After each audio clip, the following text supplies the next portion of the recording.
lomba gitu apa namanya? 17-an kayak gitu. Kayak biasanya gini loh, kerja sama.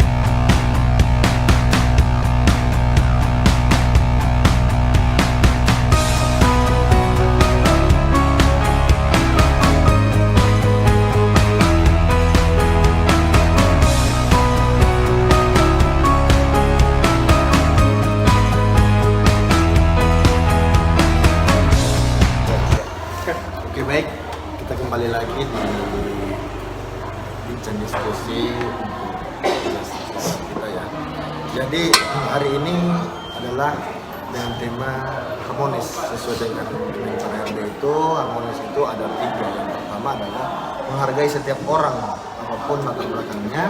Yang kedua adalah suka menolong orang lain, dan yang ketiga adalah membangun lingkungan kerja yang kondusif. Nah, harmonis ini kan harus ada di dalam ASN. Nah, saya meminta tanggapan Bapak Ibu lah. Ini bagaimana sih pendapat Bapak Ibu mengenai harmonis ini? Saya persilakan dulu ke Pak Eki. Oke, baik, terima kasih Pak Nairul. Yang berkaitan dengan salah satu core value yakni harmonis ya, saya lebih mungkin melihat dari contoh kita sebagai dosen. Sebagai dosen tentunya kita punya rekan kerja sama dosen. Kemudian di dalamnya juga ada pimpinan. Ya. Jadi tentunya ketika melihat hubungan antara dosen dengan dosen, pimpinan dengan kita sebagai dosen biasa, itu harus tercipta hubungan yang harmonis. Idealnya hubungan kita, komunikasi kita itu harus berjalan dengan baik. Tidak ada misalnya komunikasi yang terjadi di belakang.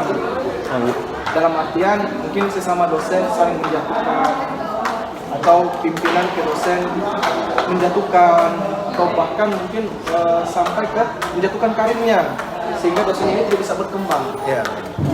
Itu mungkin contoh kecil ya, sebagai dosen kita di lingkungan kerja, bagaimana kita harus menciptakan hubungan yang bagus antara sesama dosen dan juga dengan pimpinan di tempat kita bekerja. Itu mungkin Nanti lebih Singkat kita lebih intinya sebenarnya menciptakan hubungan harmonis antara dosen kepada pimpinan ya, dan sesama dosen juga. Kalau untuk Pak Budi gimana sih Pak? Ya, menyambung pendapat dari Pak Eki tadi, memang suasana kondusif di lingkungan kerja itu sangat harus dijunjung tinggi. Karena kenapa? Karena kalau tidak ada nilai-nilai harmonis, maka akan menghambat kinerja kita dalam bentuk organisasi atau tim. Nah, sedangkan kerja-kerja kita ke depan harus kerja-kerja kolektif, dan kita harus berkolaborasi dengan baik. Jadi kita harus menghilangkan ego-ego sekali dengan kelompok misalnya, demi terwujudnya nilai-nilai harmonis tersebut. Jadi lebih intinya kita menghilangkan ego kita sesama dosen ya.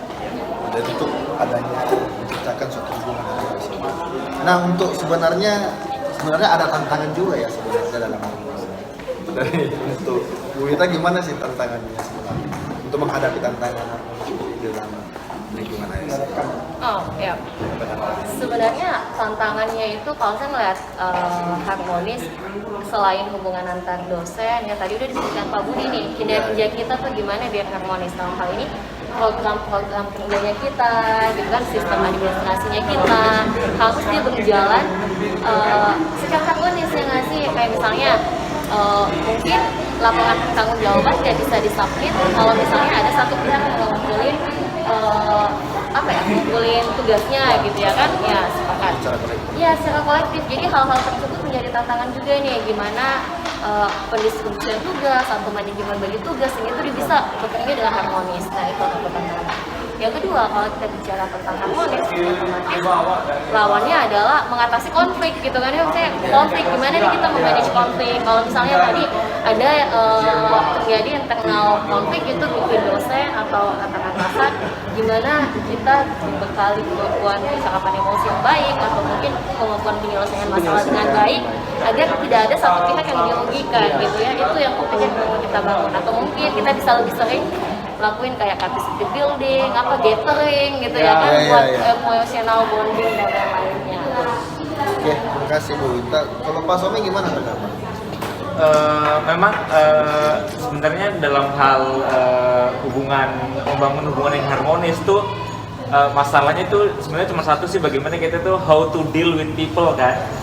Di mana-mana misalnya kita di tempat kerja manapun lah, swasta maupun dalam negeri, luar negeri ataupun sektor pemerintah, pasti harus pasti akan berhadapan dengan banyak orang, dengan banyak karakter, sehingga pasti sedikit banyak memicu konflik-konflik itu.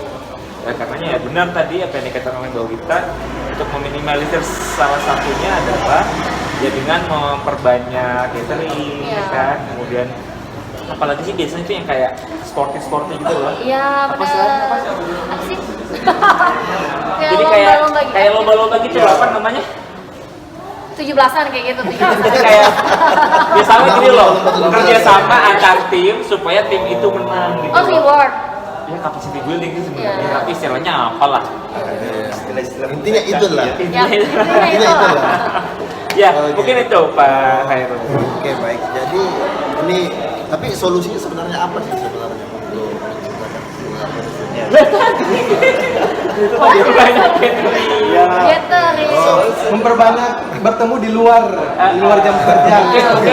Mungkin ada lunch club gitu ya. Club makan siang. Ya, tapi kita makan sendiri-sendiri gitu ya. Intinya sekarang zamannya kolaborasi lagi. Iya, memang. Kolaborasi untuk membantu juga. Jangan cuma kita yang ingin tinggi kompetensinya, jangan main sendiri, tetapi kita juga merangkul teman-teman kita. Iya, harus Mungkin itu ya. Benar. Mungkin itu saja hari ini diskusi tentang harmonis itu. Mungkin kita lanjutkan di sesi selanjutnya. Terima kasih. Thank you. Thank you. Bye bye. Sebenarnya udah tengok